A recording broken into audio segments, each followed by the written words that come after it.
Yes, introduce yourself. My name is Robert Diaz. I'm president of the El Paso County Historical Society. Mr. Diaz, I'm Eduardo Ibarra. I'm here doing a article Hmm. for my final assignment for journalism at EPCC by Hmm. Perte, and I choose the topic of the Farrahs. Hmm. For how many years does Farrah Factory lasted? It was around for about 40, 50 years, and it was a staple of El Paso, right? The Farrah factory not only employed industrial workers and maintenance workers, it employed marketing folks, employed lawyers, it employed salespeople. It was a massive complex of business and commerce here in the Southwest. Um, what year was founded? Can you put it on? Let me. Okay, does for instance, does people not just from El Paso but also from the borderline from Juarez came here to work at the Farrah's factories? Oh, absolutely, absolutely. There were employees from El Paso, from Juarez, um, and there were shoppers from El Paso and Juarez too who came to the Farrah factory. And in terms of when it opened, it initially opened in 1920, but it went to several locations over the years. Um, for instance, yeah. When was their golden age or The golden age of the factory? the Farrah factory would have been the 1940s, 1950s. Even though the factory opened in 1920, by 1929 the Great Depression struck throughout the United States, and Farrah did not come out unscathed. They suffered from the Great Depression effects as well. But after World War II, after our economy, the United States economy started to boom after World War II, the Farrah factory really took off and really became popular. Um, but the 40s, 50s, and 60s were really a time of economic boom and um, the advent of a number of different businesses here in El Paso as well. And Farrah was right in the middle of that phenomenon. For instance, what about like how do the workers were treated? They were treated well. They were mistreated. They were exploited. In terms of the research that I'm familiar with, there were never any real issues with regards to worker treatment. People seem to enjoy working there. And certainly thousands of El Pasoans at one point or another walk through Ferris doors for employment, right? Um, and as far as I know, it was always a relatively um, benign or even wonderful experience.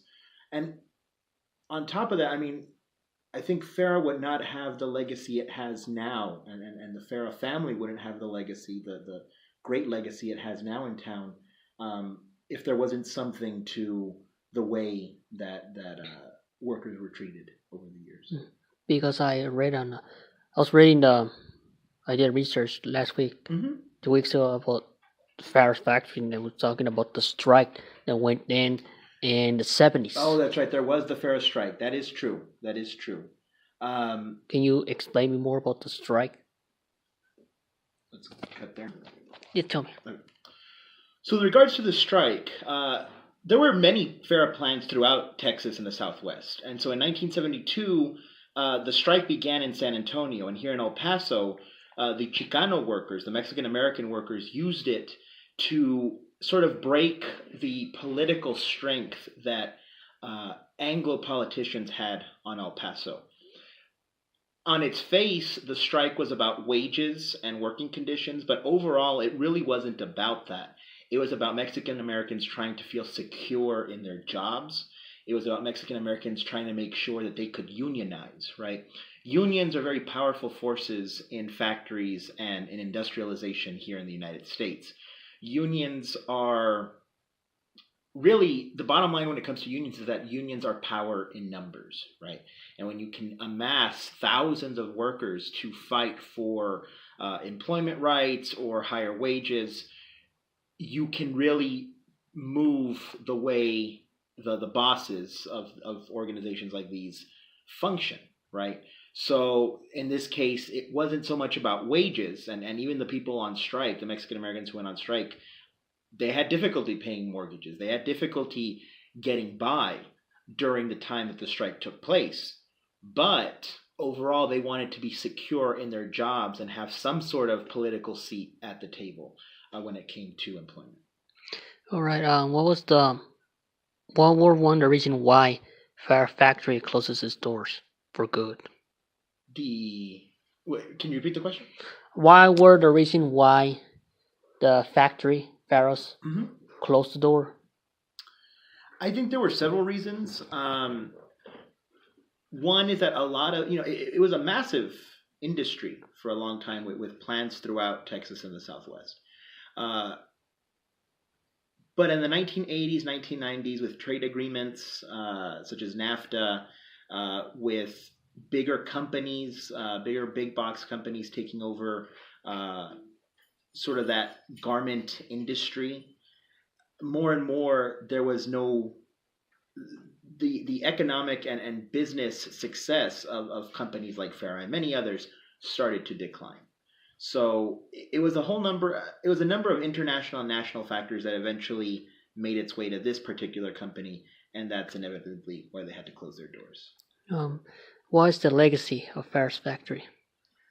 I think there are several pieces to that legacy. The first is the fact that the Farrah family was not originally from El Paso, right? But eventually they made their way here and established themselves essentially from the ground up. That story is the same stories for many of El Paso's pioneers, right? And I think it's one of the things that makes El Paso especially unique. You can have people coming from all over the country, even internationally, and they can and people have come to this area and established themselves as business leaders and civic leaders and political pioneers. So that's the first thing. The second thing is, as I mentioned earlier, the Farrah factory, it employed thousands of workers, right? It was a garment industry, certainly. There were factory workers, certainly. But it also ran with a legal team. There were marketers. There was an ad agency as part of the factories that was used to market their products. There were salespeople. It was a massive workforce at Farrah. And I think when you think about business in El Paso today, and it was locally owned, right? It was locally owned. When you think about business in El Paso today, you really don't see that much anymore. There are a few companies that still function that way. But in the 40s, 50s, and 60s, you had a locally owned company that was able to employ a significant number of El Pasoans. And it was part of this boom in terms of businesses here in El Paso. And today you don't see that as much, right? You see big box retailers like Walmart, like Target, and other companies like that, these national, international chains that are staples of our economy here, right? And you don't always see that locally owned establishment, right? And I think in some ways I think it's kind of upsetting because there are ways I think that we could thrive as a city, as a county, with organizations like this again, but it's difficult to make that happen. So Farrah's was once the richest enterprise here in I don't want to say it was the richest, but it was certainly one of them. among. I was certainly among one of the richest. I mean, the Farrah was the fact that Farrah was able to branch out and establish offices in, say, like San Antonio. I mean, that's a testament to how successful they were throughout the 20th century. Mr. Robert Diaz, thank you for letting me interview. Thank you, sir. You're welcome.